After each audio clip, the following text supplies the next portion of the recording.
A paz do Senhor, pessoal. Eu quero dar as boas-vindas a todos vocês que se dispuseram a aprender um pouco mais sobre a Palavra de Deus. Neste curso nós vamos abordar algumas matérias essenciais para todos aqueles que são ministros do Reino de Deus. Eu sou o pastor Alan Carter e será um prazer estar com vocês durante todo esse curso para que nós possamos aprimorar ainda mais o nosso conhecimento sobre a Palavra de Deus e o Reino de Deus. E muitas dúvidas surgem quando se fala em teologia.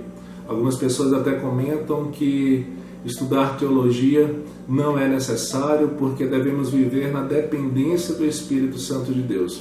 Já ouvi muitos pregadores falarem esse tipo de coisa, algo que não me agrada ouvir. Por quê? Nós devemos sim nos deixar sermos inspirados pelo Espírito Santo, sermos sensíveis àquilo que o Espírito Santo quer, mas também é uma ordem para que nós possamos examinar as Escrituras. Alguns até alegam, colocando o versículo de 2 Coríntios, quando Paulo vai dizer que a letra mata, mas o Espírito vivifica. Sim, a letra mata, principalmente quando as pessoas querem aprender demais apenas para se tornarem doutores da teologia, mas que não vivem segundo aquilo que eles estão aprendendo. Dessa forma, sim, a letra mata. Mas quando nós buscamos conhecimento dentro da Palavra de Deus, colocamos isso em prática e vivemos de acordo com aquilo que nós estamos entendendo da Palavra, dessa forma nós vamos nos aperfeiçoando para que Deus possa cumprir aquilo que Ele tem proposto sobre nossas vidas. E é importante ressaltar, tem várias passagens que vai nos falar sobre a importância de aprendermos mais sobre a Palavra de Deus, mas eu quero deixar o primeiro versículo, que é João 5,39, onde o próprio Cristo vai dizer: examinai as Escrituras, porque vós cuidais ter nelas a vida eterna, e são elas que de mim testificam. O profeta Oséias também, uma passagem que eu também gosto muito, a partear do versículo 3 do capítulo 6 de Oséias, o profeta vai nos instruir: conheçamos e prossigamos em conhecer o Senhor. Então esse é um dever que nos foi dado, conhecer mais de Deus, aprender mais de Deus, da sua palavra, para que nós possamos estar aptos para o serviço ministerial com o qual Ele nos chamou e Ele colocou sobre nós. E independente da sua função ministerial, independente do teu cargo ministerial, se você é pastor, missionário, obreiro, evangelista, diácono, presbítero, ou se você simplesmente é aquela pessoa que ajuda na ornamentação, na limpeza da igreja, aquela pessoa que fica ali no serviço de portaria durante os cultos na igreja, não existe ministério maior ou menor. Tanto aquele que está na portaria ou aquele que está lavando o banheiro tem grande importância no reino de Deus, da mesma forma daquele que está pregando em cima do púlpito, aquele que está com o microfone na mão ou aquele que está viajando em uma missão como missionário levando a palavra de Deus. Nós fazemos parte de um corpo e todos nós temos uma função específica. Um exemplo que eu gosto de dar sempre quando eu estou conversando com as pessoas, essa semana mesmo eu falei sobre isso. Nós temos 5 dedos na mão e cada dedo tem um formato e um tamanho, eles não são iguais. Mas cada dedo tem uma função específica, de modo que se eu achar que esse dedo não serve para nada, se eu arrancar, todo o corpo vai sentir a falta desse dedo.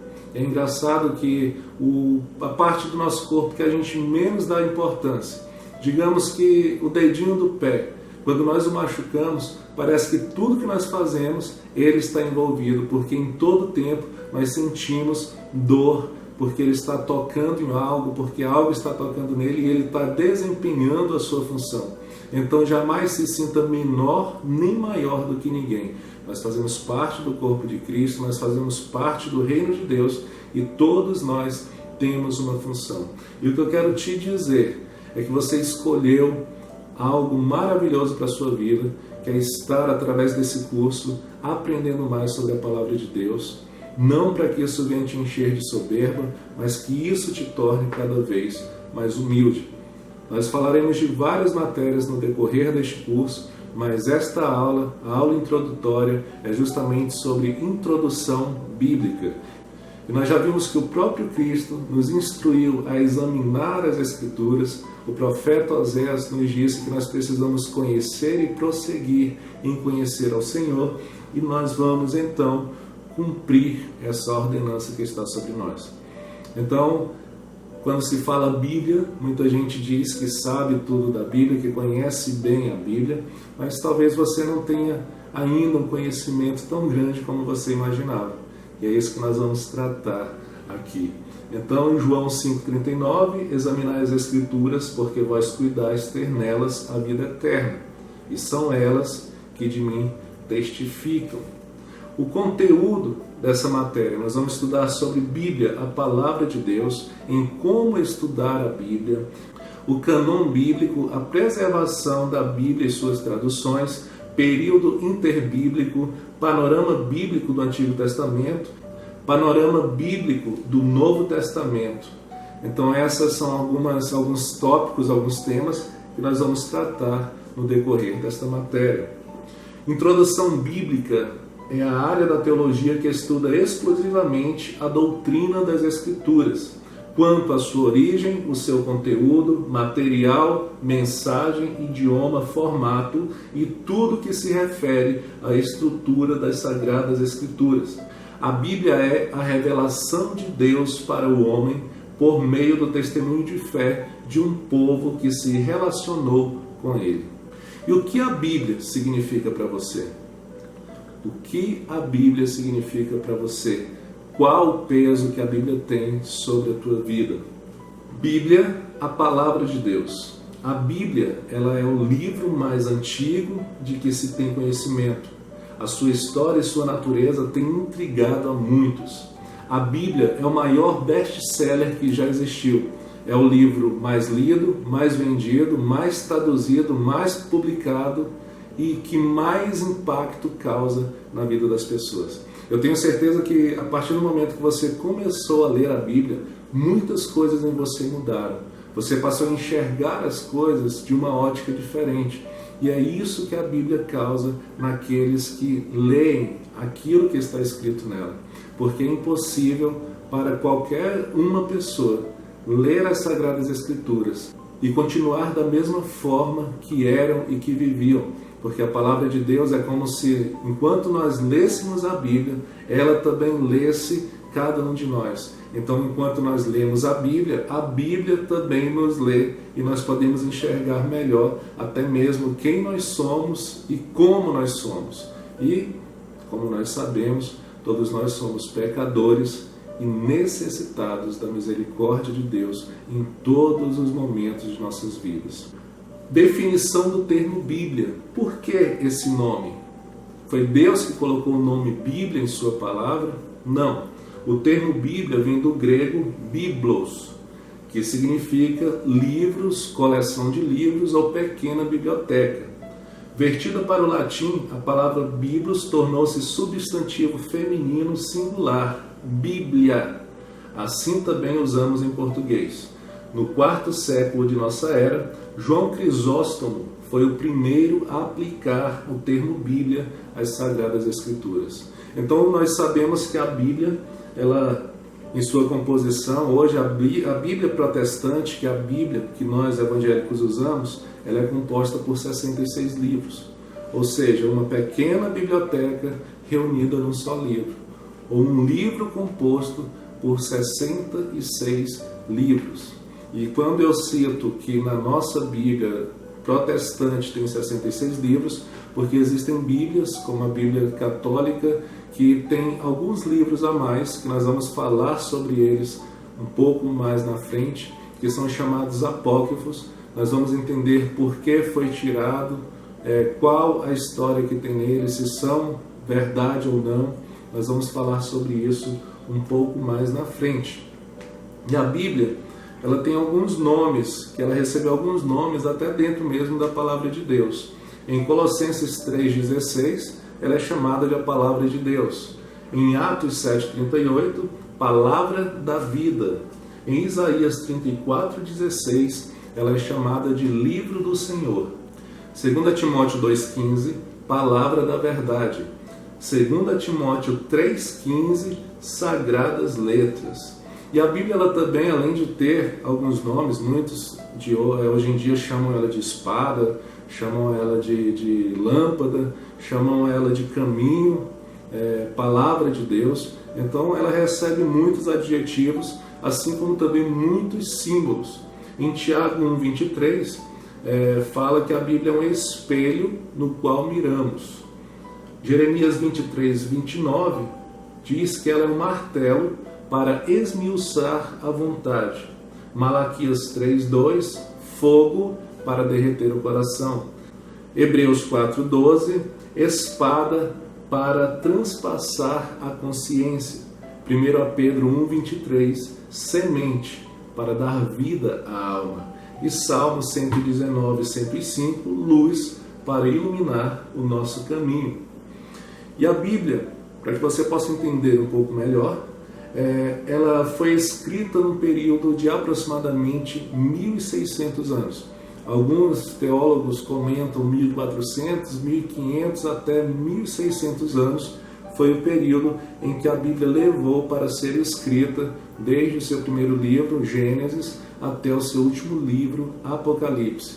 Gênesis traz a história da criação de todas as coisas, e Apocalipse, a visão que o discípulo João, o apóstolo João, teve ali na ilha de Patmos, vem falar do final das coisas, final para muitos e reinício para muitos também, que serão aqueles que serão salvos e viverão na Nova Jerusalém com o Senhor na eternidade. Segundo estudiosos, o período de sua formação situa-se entre 1400 antes de Cristo a 90 depois de Cristo, ou seja, 1400 anos antes de Cristo até 90 anos depois de Cristo. E a Bíblia, ela tem duas grandes divisões. As duas grandes divisões que existem na Bíblia é o Antigo Testamento e o Novo Testamento. Abreviados, nós costumamos ver quando estamos lendo algum livro que fala da Bíblia em AT de Antigo Testamento e NT de Novo Testamento. Essa é a grande divisão da Bíblia, dividindo dois grandes livros ou dois grandes períodos da história da humanidade entre o Antigo Testamento e o Novo Testamento. A palavra testamento é a mesma que pacto, acordo e contrato. A Bíblia é um livro, como eu citei agora há pouco, constituído por 66 livros. É uma coleção de 66 livros reunidos num só, sendo 39 que compõem o Antigo Testamento e 27 que compõem o Novo Testamento. E ela foi escrita, de Gênesis a Apocalipse, foi escrita por cerca de 40 pessoas. E o que mais me deixa fascinado com tudo isso é que um livro que levou cerca de 1.600 anos para ser escrito por cerca de 40 pessoas que viveram em épocas diferentes, em lugares diferentes, que muitos não se conheceram, mas de Gênesis a Apocalipse, do início ao fim, ela aponta para Cristo e ela concorda em si. A mesma história contada durante 1.600 anos por aproximadamente 40 pessoas, e ela se completa, e ela se explica, e ela se compõe de uma forma sobrenatural. Não é coincidência, é simplesmente a inspiração do Espírito Santo de Deus e a vontade de Deus em trazer a revelação do seu amor, do seu plano para nós aqui na Terra. Então, se você quer uma revelação de Deus profunda e verdadeira, ela está em suas mãos e ela se chama Bíblia Sagrada. A maior revelação que Deus podia dar ao homem está em nossas mãos. E quanto nós temos provado, nos alimentado dessa revelação? Quantas vezes nós temos lido a palavra? Quantas vezes você já leu a Bíblia do início ao fim? Nós precisamos sim buscar mais entendimento, buscar mais aprofundamento, buscar mais profundidade na palavra de Deus, para que nós não sejamos levados por qualquer vento de doutrina. E na Bíblia existem 3 tipos literários de escrita, ou seja, a Bíblia foi escrita com 3 tipos literários, sendo a formação da Bíblia 43% de narrativa, 33% de poesia e 24% de discurso. A Bíblia é a palavra de Deus nas palavras dos homens, ou seja, Deus se revelando ao homem e o homem transmitindo isso através dos seus manuscritos que formam a Bíblia que nós temos em nossas mãos. Então nós falamos que ela foi escrita por cerca de 40 pessoas, 40 escritores.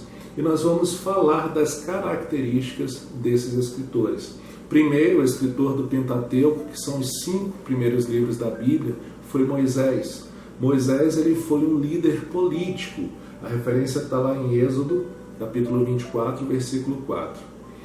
Davi era um rei. Então foi escrito por um líder político, foi escrito por um rei. E está descrito isso em várias passagens, mas eu quero ressaltar Salmo 72, versículo 20, e também o Salmo 110, versículo 1. Eu quero deixar várias referências para que vocês possam tomar nota, ir anotando e irem examinando na sua Bíblia. Por isso é muito importante que em todas essas aulas você venha preparado com seu material de anotação para que você possa tomar nota de muitas coisas que nós vamos falar aqui. Outro escritor da Bíblia foi Amós, e Amós foi um boiadeiro. Olha que interessante. A Bíblia, a palavra de Deus, é escrita por um rei, é escrita por um líder político e é escrita também por um boiadeiro, um homem simples. E isso está registrado no livro de Amós, do profeta Amós, no capítulo 1, versículo 1, também no capítulo 7, versículo 14. Outro escritor também da Bíblia foi o apóstolo Pedro, que era pescador. Está registrado isso no Evangelho de Mateus, capítulo 4, versículo 18. Quero citar também aqui Paulo, que era um intelectual, um mestre das Escrituras, um homem conhecedor da palavra de Deus, que foi o responsável por trazer a teologia para dentro da igreja.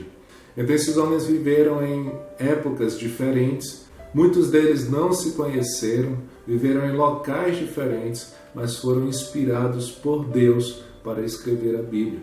E é impressionante isso, porque do Gênesis ao Apocalipse, a Bíblia se completa, a Bíblia se revela. Então, é escrito que dura 1.600 anos, que foram cerca de 40 pessoas escrevendo, pessoas de grau de intelectualidade diferente, pessoas de classes sociais diferentes, de culturas diferentes, mas que foram usados e inspirados pelo Espírito Santo de Deus para nos revelar a boa, agradável e perfeita vontade de Deus, a maior revelação de Deus para a humanidade, que se chama Bíblia Sagrada. E por isso é tão importante que nós estudemos a Bíblia com afinco. E aqui eu quero dar um bônus já dentro desta aula de introdução bíblica, só abrir aqui um parênteses, porque muitas pessoas conversam comigo e dizem que não conseguem compreender a Bíblia. E esse é o fato principal pelo qual eles desistiram de ler as Escrituras, ou porque começam, mas não chegam ao fim. E para você que tem também essa dificuldade em entender a palavra de Deus, eu quero trazer aqui algumas dicas rápidas que vão te auxiliar nesse sentido. Primeiro, leia grandes porções da palavra de Deus. Tem pessoas que leem apenas alguns versículos isoladamente. Tem pessoas que, quando vão ler a Bíblia, leem apenas Salmo. Alguns têm até a Bíblia aberta em cima de um móvel no Salmo 91. Nós precisamos entender a Bíblia no contexto geral. Nós precisamos procurar conhecer usos e costumes da época para que nós possamos entender verdadeiramente a mensagem que nós estamos lendo. Então, se você vai ler Ezequiel, por exemplo, começa no capítulo 1 e leia até o 5 de uma vez, pelo menos.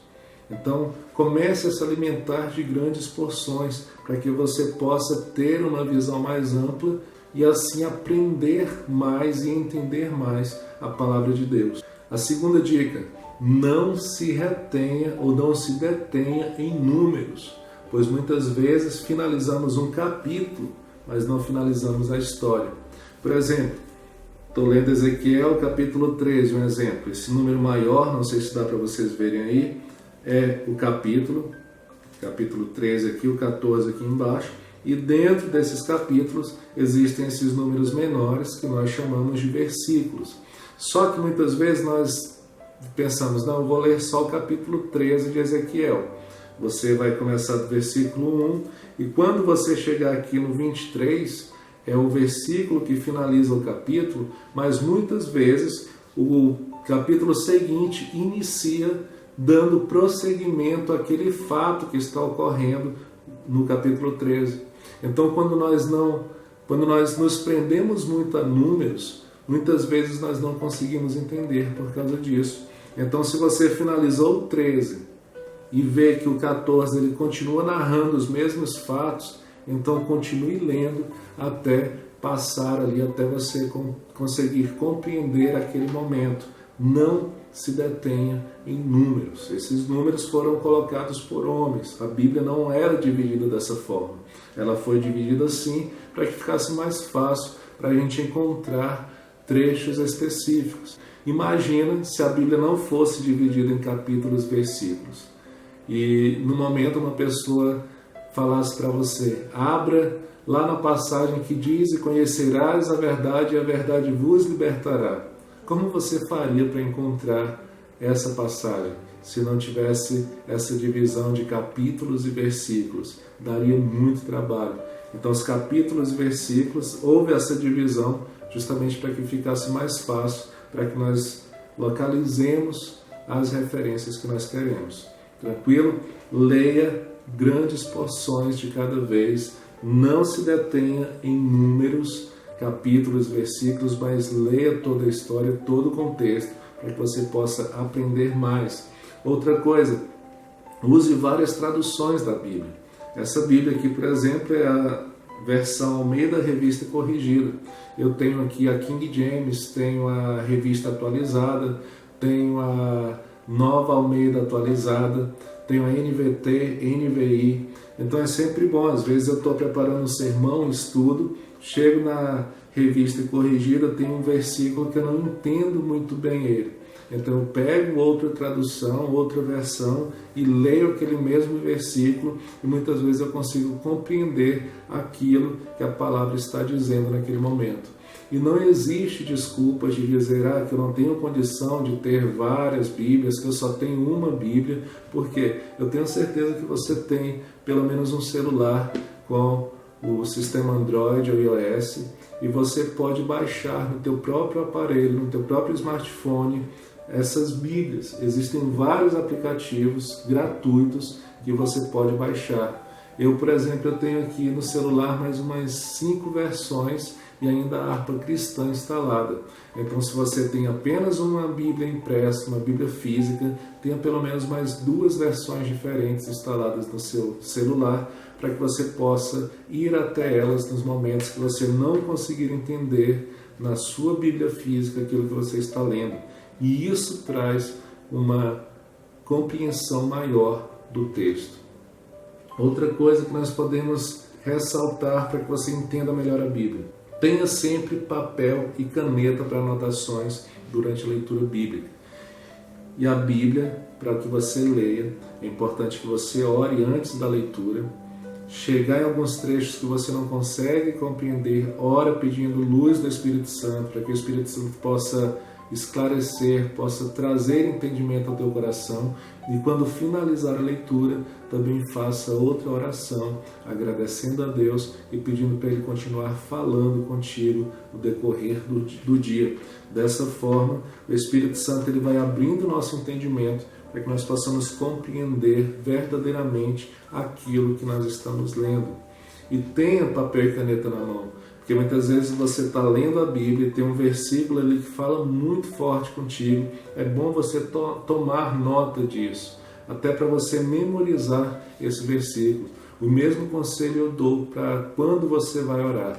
No momento que você for tirar o seu período de oração, no seu quarto, na sua sala, não sei aonde você costuma orar, leve papel e caneta. porque durante a oração, muitas vezes Deus fala algo no nosso coração, nos lembra de algo, e é preciso que nós anotemos para que nós não esqueçamos. Eu até estou aconselhando ultimamente as pessoas a terem um caderno de oração, porque é muito interessante. 22 de maio de 2020, estou gravando esse vídeo agora meio que de madrugada, meia-noite 25 agora, então você vai orar hoje e você faz um pedido para Deus, você coloca nesse caderno de oração, 22/5 de 2020, pedir isso ao Senhor. E daqui a pouco, daqui uns dias, um tempo, você vai ler, vai abrir esse caderno de oração e você vai ver, nossa, dia 22 de maio de 2020, eu pedi isso para o Senhor e Ele respondeu em tal data, eu recebi aquilo que eu pedi. Isso vai aumentar a tua fé e te dar mais alegria e testemunhos na presença de Deus. Outra coisa, use ou tenha uma Bíblia sem comentários. Eu tenho muitas Bíblias de estudo aqui, várias versões, Bíblias de estudo, mas essa aqui, por exemplo, é uma Bíblia sem comentário algum. Ela não tem nada aqui no rodapé. É a palavra pura e simples. Por que é bom que nós tenhamos uma Bíblia sem comentário? Para que você possa exercitar o teu aprendizado, a tua compreensão da palavra de Deus. Porque muitas vezes nós estamos com uma Bíblia de estudo e nós lemos aqui um versículo e nós já vamos lá para o rodapé para ver a explanação ou a explicação desse versículo, e isso nos deixa preguiçosos. Então muitas vezes aquilo que está anotado naquela versão ali, naquele estudo que foi feito por uma pessoa, foi algo que Deus falou com ele ou revelou para ele naquele momento, mas talvez Deus queira revelar algo novo dentro desta palavra para o teu coração. Então, para que nós não nos tornemos preguiçosos, é bom a gente ler, examinar e buscar o nosso entendimento, o entendimento que Deus vai dar para nós sobre aquilo que nós estamos lendo e assim criar o nosso próprio comentário. Tranquilo? Outra coisa, compartilhe tudo que você estuda. Ou seja, você leu hoje Mateus do 1 ao 6. O que você entendeu dessa passagem? Então, vá se alimentando, vá exercitando isso e libera aquilo que você entende, aquilo que Deus revela no teu coração para as outras pessoas. Então, se alimente da palavra e sirva de alimento para outras pessoas. Fale com aquelas pessoas, com outras pessoas sobre a palavra de Deus. Tranquilo? Esse foi um bônus aqui dentro da introdução bíblica para você que tem dificuldade em entender aquilo que você tem lido, entender a palavra de Deus. Voltando para a nossa matéria, nós vamos falar dos principais elementos ou materiais empregados na redação da Bíblia, ou seja, quando a Bíblia começou a ser escrita. O primeiro material usado foi o papiro, que está lá em Êxodo capítulo 2, versículo 3. O papiro é uma planta aquática que cresce junto a rios e lagos no Oriente, cuja entrecasca servia para escrever. Seu uso na escrita vem de 3000 a.C., ou seja, 3000 anos antes de Cristo começaram já a usar o papiro para a escrita. E eu vou deixar o material dessa aula em PDF aí na descrição do vídeo e você pode baixar. Lá vai ter algumas figuras mostrando como é o papiro. O outro material empregado é o pergaminho, que está descrito lá em 2 Timóteo, capítulo 4, versículo 13. O pergaminho é de pele de animais, como cabra, carneiro, antílopes e outros animais, a qual era curtida e preparada para a escrita. Ou seja, o couro do animal era retirado quando se matava o animal, e esse couro passava por um processo de curtição, e depois de todo esse processo, as pessoas usavam esse couro para anotar. Ele durava muito mais do que o papiro, porque o papiro, por ser um papel tão fino, com pouco tempo ele começava a se deteriorar, ele começava a se desfazer. Então as pessoas tinham que ir copiando alguns manuscritos, passando para outro papiro, para que isso não viesse a se perder. Já o pergaminho tinha uma durabilidade muito maior por ser couro, e é um material gráfico bem superior ao papiro. Também vou deixar lá uma gravura no material de apoio, como era o papiro. E o outro formato era o rolo. Eram folhas de papiro coladas uma ao lado da outra, formando longas tiras e então enroladas no bastão. Tenho certeza que você já viu alguma ilustração em algum filme, esse tipo de material.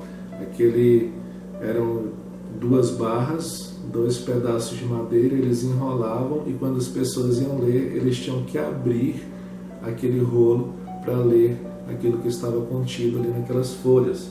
O tamanho do rolo era limitado por causa da dificuldade de seu uso. Então não teria como escrever muita coisa num rolo só, senão ele ia ficar muito pesado, ele ia dar muito trabalho e ia se estragar muito facilmente. Então era muito limitado o uso do rolo, o tamanho do rolo. Conhecem-se alguns rolos de 43 metros, mas em geral tinham entre 6 e 10 metros. Então um rolo escrito apenas de um lado, de 6 a 10 metros, de acordo com a escrita da época, não dava para registrar tanta coisa assim. Também vai ter lá uma figura do rolo.